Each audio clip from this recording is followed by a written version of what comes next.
नमस्कार दोस्तों।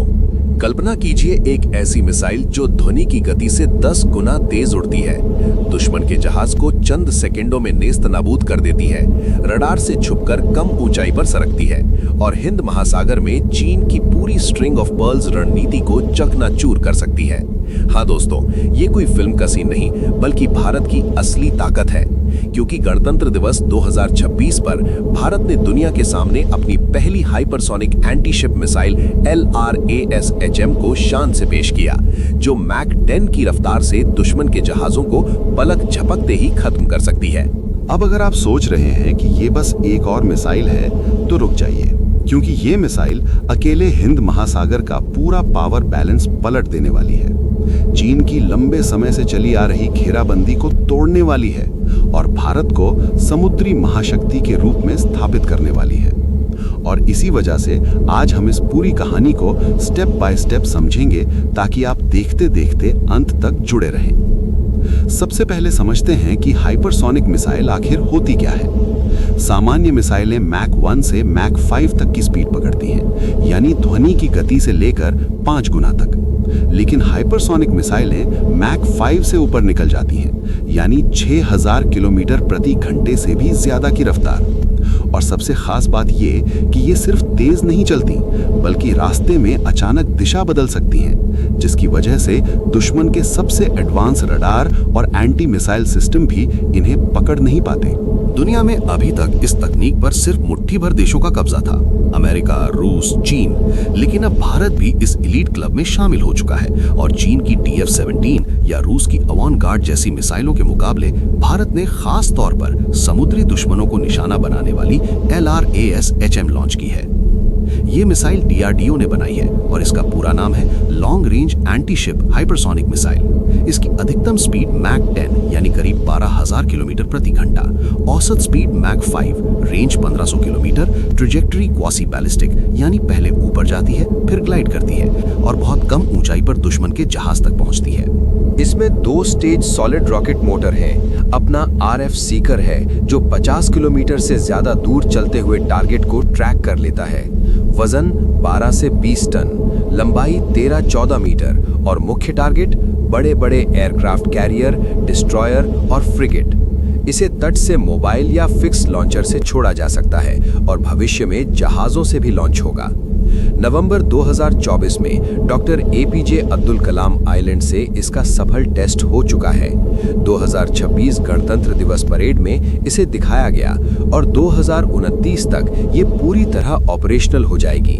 खासकर अंडमान निकोबार में तैनात होने के बाद ये मलक्का स्ट्रेट तक की पूरी निगरानी और कवरेज कर लेगी। अब सवाल ये है कि चीन को इससे इतना डर क्यों लग रहा है, क्योंकि चीन की पूरी स्ट्रिंग ऑफ पर्ल्स रणनीति इसी हिंद महासागर पर टिकी है। 2004 में अमेरिकी रिपोर्ट में पहली बार इस नाम का जिक्र आया, जब चीन ने अपनी एनर्जी सिक्योरिटी के लिए हिंद महासागर में एक के बाद एक पोर्ट और बेस बनाना शुरू किया, क्योंकि चीन का 70% तेल मिडल ईस्ट और अफ्रीका से आता है और ये सारा तेल मलक्का स्ट्रेट से गुजरता है। अगर ये स्ट्रेट कभी ब्लॉक हो गया तो चीन की अर्थव्यवस्था कुछ दिनों में ठप हो जाएगी। इसलिए चीन ने हर बड़े पोर्ट को एक एक मोती की तरह जोड़ा। ग्वादर पाकिस्तान में सीपैक का हिस्सा और संभावित नौसैनिक अड्डा, हम्बनटोटा श्रीलंका में 99 साल की लीज पर, क्याओकप्यू म्यांमार में डीप वाटर पोर्ट, जिबूती में चीन का पहला विदेशी नौसैनिक बेस और बांग्लादेश, मालदीव, तंजानिया जैसे कई और देशों में उसकी पकड़।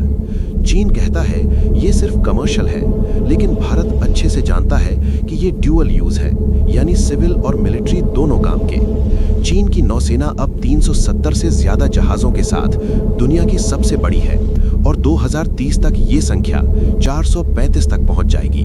पाकिस्तान को चीनी पनडुब्बियां और फ्रिगेट्स मिल रही हैं। मतलब ये सारी व्यवस्था मिलकर भारत को हिमालय से लेकर समुद्र तक 3 तरफ से घेरने की कोशिश कर रही है। लेकिन यहीं से LRASHM गेम चेंजर बन जाती है। इसकी 1500 किलोमीटर रेंज अंडमान से मलक्का स्ट्रेट तक पहुंच जाती है, जहां से चीन के ज्यादातर जहाज गुजरते हैं, और मैक 5 से ज्यादा स्पीड की वजह से इसे रोकना लगभग नामुमकिन है। चाहे चीन का सबसे बड़ा एयरक्राफ्ट कैरियर फुजियान हो, ये उसे भी आसानी से निशाना बना सकती है। इसके अलावा पनडुब्बियां, ब्रह्मोस और LRASHM मिलकर लेयर्ड अटैक कर सकती हैं। यानी पहले चीन भारत के खिलाफ A2AD रणनीति इस्तेमाल करता था, अब वही रणनीति भारत चीन के खिलाफ इस्तेमाल करेगा। भारत की नौसेना भले ही 150 जहाजों वाली है, लेकिन क्वालिटी में आगे है और ये मिसाइल संख्या की कमी को पूरी कर देगी। नतीजा ये होगा कि चीन के सारे शिपिंग रास्ते खतरे में पड़ जाएंगे। पाकिस्तान की नौसेना भी सहम जाएगी और एक्सपर्ट्स मानते हैं कि इससे भारत को हिंद महासागर में मजबूत डिटरेंस मिलेगा और चीन का विस्तार रुक जाएगा। और ये अकेली मिसाइल नहीं है। DRDO पर HTSDV, प्रोजेक्ट विष्णु, प्रोजेक्ट ध्वनि और ब्रह्मोस 2 जैसे कई हाइपरसोनिक प्रोजेक्ट चल रहे हैं। स्क्रैमजेट इंजन को 720 सेकंड तक सफलतापूर्वक टेस्ट किया जा चुका है, यानी भारत इस फील्ड में तेजी से आगे बढ़ रहा है। चीन की स्ट्रिंग ऑफ पर्ल्स के जवाब में भारत ने नेकलेस ऑफ डायमंड्स बनाई है।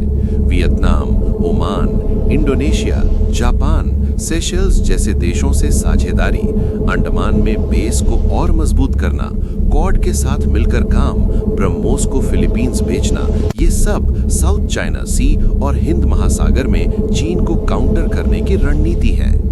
2030 तक भारत की नौसेना 230 जहाजों वाली हो जाएगी और हाइपरसोनिक तकनीक के साथ भारत पूरी तरह एलीट क्लब में शामिल हो जाएगा। हाँ, चुनौतियां हैं। चीन जवाबी हथियार बना सकता है, एस्केलेशन का खतरा है, लेकिन फिर भी ये भारत की आत्मनिर्भरता और सैन्य ताकत की सबसे बड़ी जीत है। तो दोस्तों, अब आप खुद बताइए, क्या भारत की ये हाइपरसोनिक मिसाइल चीन की स्ट्रिंग ऑफ पर्ल्स को सच में तोड़ रही है? और क्या भारत अब हिंद महासागर का असली राजा बन चुका है? कमेंट में अपनी राय जरूर बताएं। वीडियो को लाइक करें, शेयर करें, चैनल को सब्सक्राइब करें और बेल आइकन दबाना ना भूलें। मिलते हैं अगली वीडियो में। जय हिंद।